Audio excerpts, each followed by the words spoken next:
Well, hey, and welcome to another episode of Beetle Dustino, coming at you again today with another video.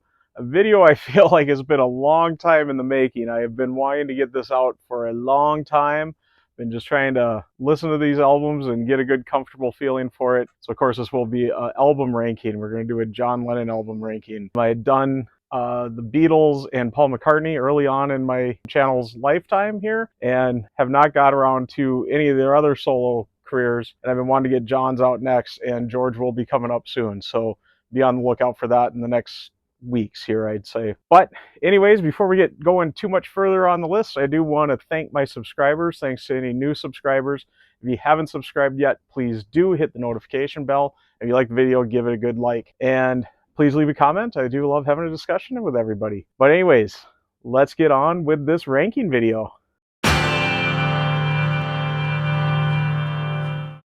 So yeah, it seems like everybody's got to do their album ranking videos out here in the vinyl community, especially the Beatles channels that are going. It seems like everybody's got their, the Beatles albums, their solo career albums. And I've really been slacking. It's one of my first videos is the Beatles albums. And then I did the Beatles live albums and compilations, kind of just combine that all together to do one. And then I did Paul McCartney's studio albums right after that. And I've been meaning to get around to John's and George's and eventually Ringo's. Ringo is going to be a while, so don't be holding your breath for that one yet for a while. That will take a little bit with all of his albums that's out there, and just me familiarizing myself with them even better to say, yes, this is where I would put them in a ranking. And one thing I find, especially because I'm kind of working with George's right now too, John's and George's, it's hard. It's really hard. Each one of these albums is so close, so do take that with a grain of salt too. All of us are going to have a different ranking. All of us are going to have a different opinion on this.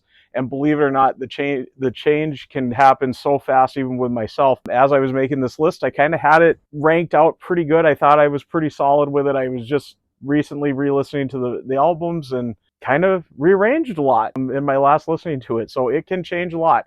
So I'm going to kind of maybe once a year just kind of try to do a new ranking on each of these to see kind of where I'm falling, see if I'm staying the same. Now, one thing with John's, of course, we did get a very shortened list here. It seems like everybody tries to pad in another album or two to kind of get it like to 10, the 10 best John Lennon albums. And I kind of looked at it. I've seen people do a couple of different ways on this. And the way that I looked at it is he's got the 8 studio albums. And in his time, he had a compilation album and a live album. I decided that was how I was going to put this together.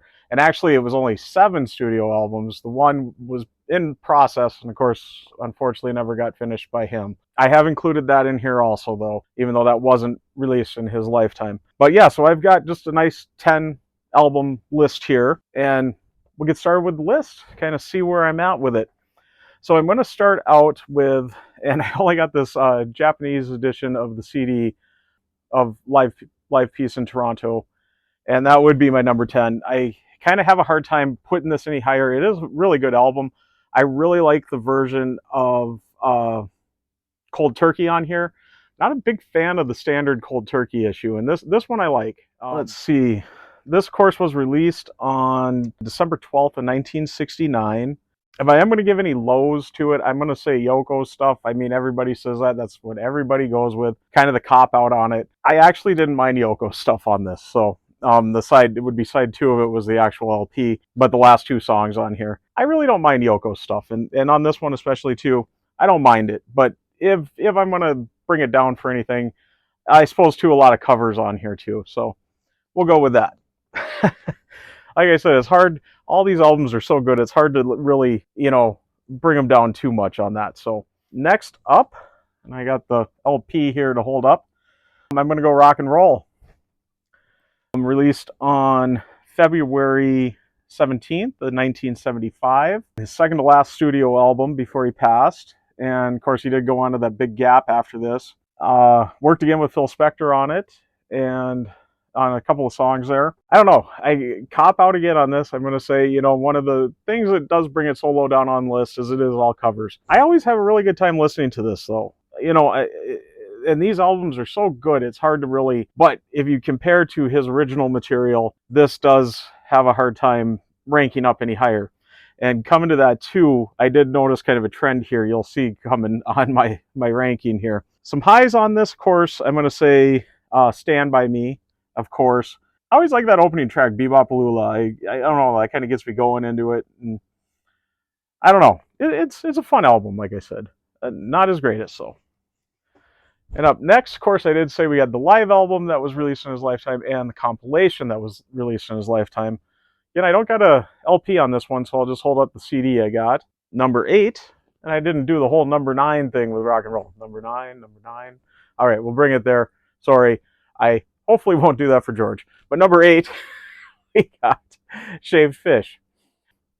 Kind of, compilation, it's hard to kind of put this in, but there are a lot of non-album singles that are on here. And one of my favorite songs is Instant Karma. I absolutely love that song. Great song on here. The other songs that are off the album, some of them are very different mixes, so do get a little bit of a change there. Give Peace a Chance is really different on here. It's real short, just under a minute. And then, of course, they do tack that on to the end again, kind of that medley with Happy Christmas, War is Over, and Give Peace a Chance. So kind of some different vibes to it.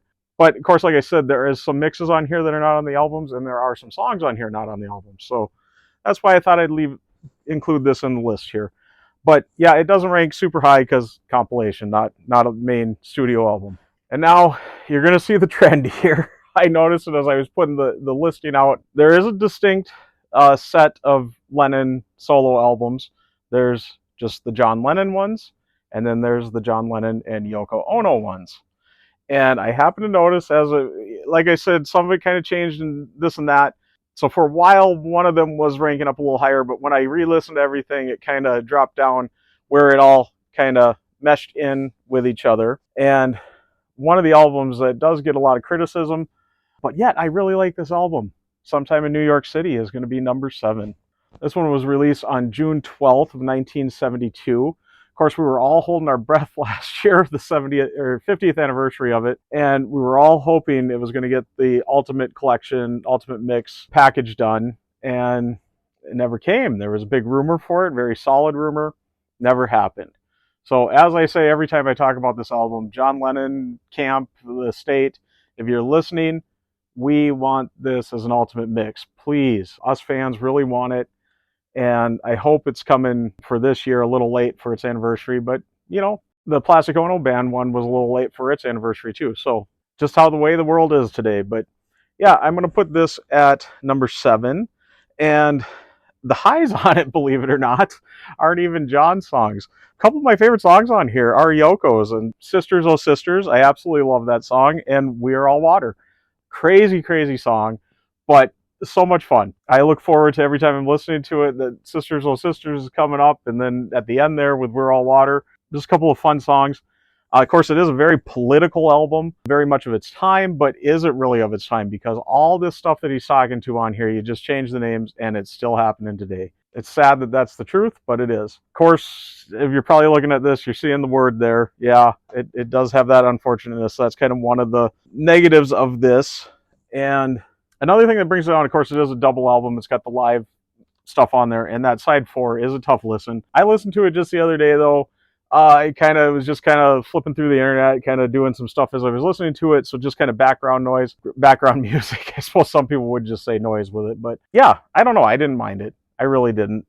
I probably wouldn't want to be driving down the highway listening to it in my car, but just sitting chilling at the house, I'll put it on, I guess. Anyways, number 7, Sometime in New York City. And moving on to number 8, and of course, like I said, as you're going to notice the trend here, another one that is a John Lennon and Yoko Ono, and it is Milk and Honey.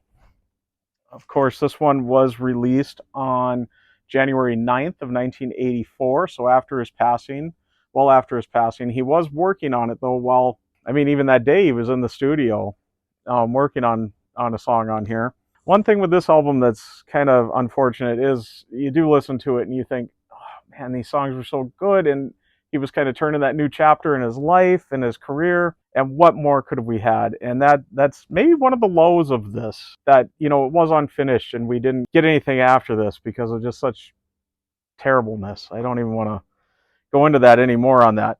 Highs on it, I really like I'm Stepping Out and Nobody Told Me. I know those are kind of a couple of the bigger singles off of it, but they're great songs, and I really have fun listening to them. But yeah, Milk and Honey at number 6. And these next 3 albums, I really had a hard time. They seem to move around quite a bit, and this would be, I think you all probably realize, as I kind of said that in the intro, or earlier in the video I should say, I noticed that they were kind of clumping together the Yoko Ono, John Lennon ones versus just the John Lennon ones. So of course up next is Double Fantasy. And I did have this just a little higher initially on my initial list, but we got it at number 5 right now. Such a great album. This was my first intro to him as a solo artist. It was one of my first solo Beatles albums I did buy. And so I've known this one for quite a while, and still I revisit it, and it's so good. His stuff on here is so good. Yoko's stuff is really good too. When I was younger, I didn't appreciate her stuff as much, but the more I've been listening to it now, as I've been much older, I really do like her stuff too. I don't know, I just had a hard time putting this up a little higher because it is only half the album is really John's, and we're doing a John album ranking, not a Yoko Ono, album ranking. So it's hard to kind of put a half an album up higher, and that was kind of what I was realizing. The other 4 there, I felt just had a little bit more than this because they were full Lennon albums. The highs on this, I wrote down the positivity and enthusiasm that he had. I'm not even going to pick out a single song. All of his songs are great on it, and that was what really sits with me on this. Is some of his albums are a little darker, some of them are a little moody, however you want to say it. This one is just so positive and uplifting, and that's why it's so tragic that we didn't get any more really after this, because he was really turning a new page in his life there, and it was kind of a fun John Lennon phase. And I'm getting emotional talking about this, I'm sorry. Yeah, I'm going to get moving on this because of that. Yeah, the lows was, of course, I've already kind of hit it. What more we could have had. And I'm going to get moving on to the next one. So, but Double Fantasy at number 5. And number 4, this one I had a lot higher up to a couple of days ago, and I re-listened to it, and I'm like, no, I like the other one just a little bit better at the moment. So maybe in a year, this might go a little higher, but we do got Walls and Bridges at number 4. Of course, released on September 26th of 1974. This very interesting album cover, and yeah, this is a really good album. Number 9 Dream, one of my favorite songs of his, of course, is on here, and that'll kind of list as one of my highs on it. I love the horns and everything on it. The horns were so great on this. I was literally listening to this last night, and just how good the horns sound on it. And his production, I really like his production. Of course, this and Mind Games were both John Lennon produced, and I think he kind of had a good ear for it all. I like the horns. I kind of like the funkiness to it that he put on there. Lows, it's really kind of hard to find to say a low on this. So I'm going to just kind of leave it at that, and we'll move on to number 3. And this is the one that fought Walls and Bridges out of the list. And again, it's kind of a back-to-back thing, because of course these were the John Lennon produced ones and the self-produced ones, and of course we got Mind Games for number 3. October 29th, 1973 was the release date. I'm going to go a little more obscure for the songs that I'm going to list as my highs on this. Tight As. I don't know why that song is just so much fun.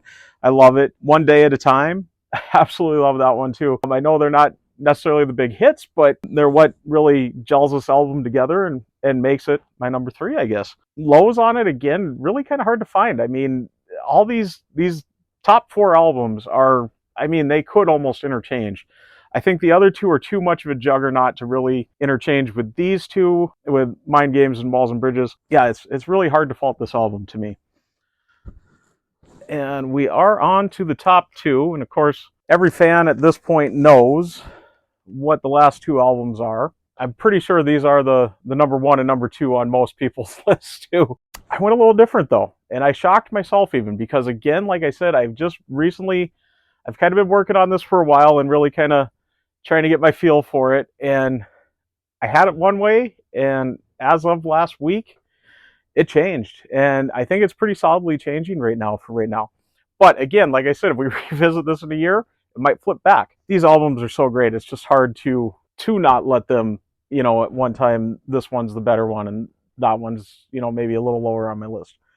But of course, my number 2, shockingly, I guess, to most people, because this is usually the unanimous number one, I'm putting Imagine. Of course, released on September 9th of 1971. The highs on this one, it's too many to list. Pretty much every song is great. And the lows, I'm going to get to it. Of course, I'm a huge Paul McCartney fan, and How Do You Sleep?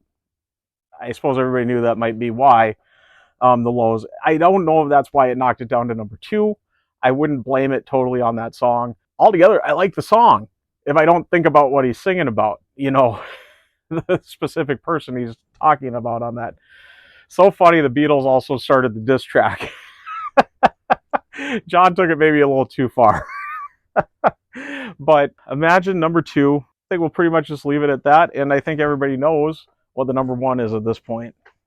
And that would be John Lennon, Plastic Ono Band. Of course, released on December 11th of 1970. Again, the highs on this, it's every song is great on this album. The one that really stands out to me though, and just every time I hear it, I'm just chills. This is, of course, raw and emotional. He was at that state. It is a little depressing, but the songs are so well written and so well done. And the song I'm referring to too is the one real big standout is God.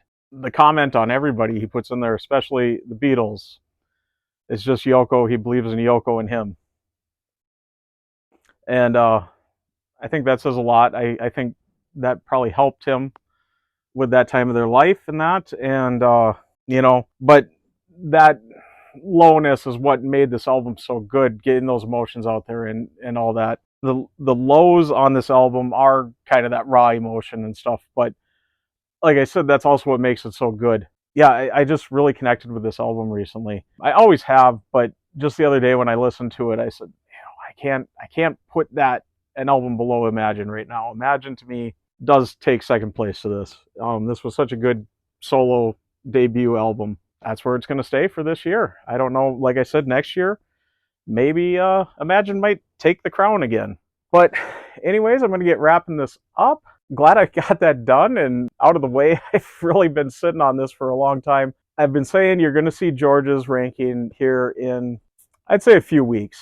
I'm not going to put an exact date on it, but be on the lookout. I'm going to have George's solo career ranked out in the next few weeks here. Probably going to have another couple of What's in the Box and What's on the Rack episodes out before that. Anyways, I'm going to get wrapping it up. I do want to thank my subscribers. Thanks to any new subscribers. Again, if you've stuck around to this point of the video, you must enjoy it, so please give it a like. If you haven't subscribed yet too, please subscribe, hit the notification bell so you do know when I got new videos coming out, new ranking videos, new What's on the Rack, new What's in the Box. Also, please leave a comment. I really love having a discussion with everybody. Gonna get wrapping this up. I'm Beetle Destino, signing out.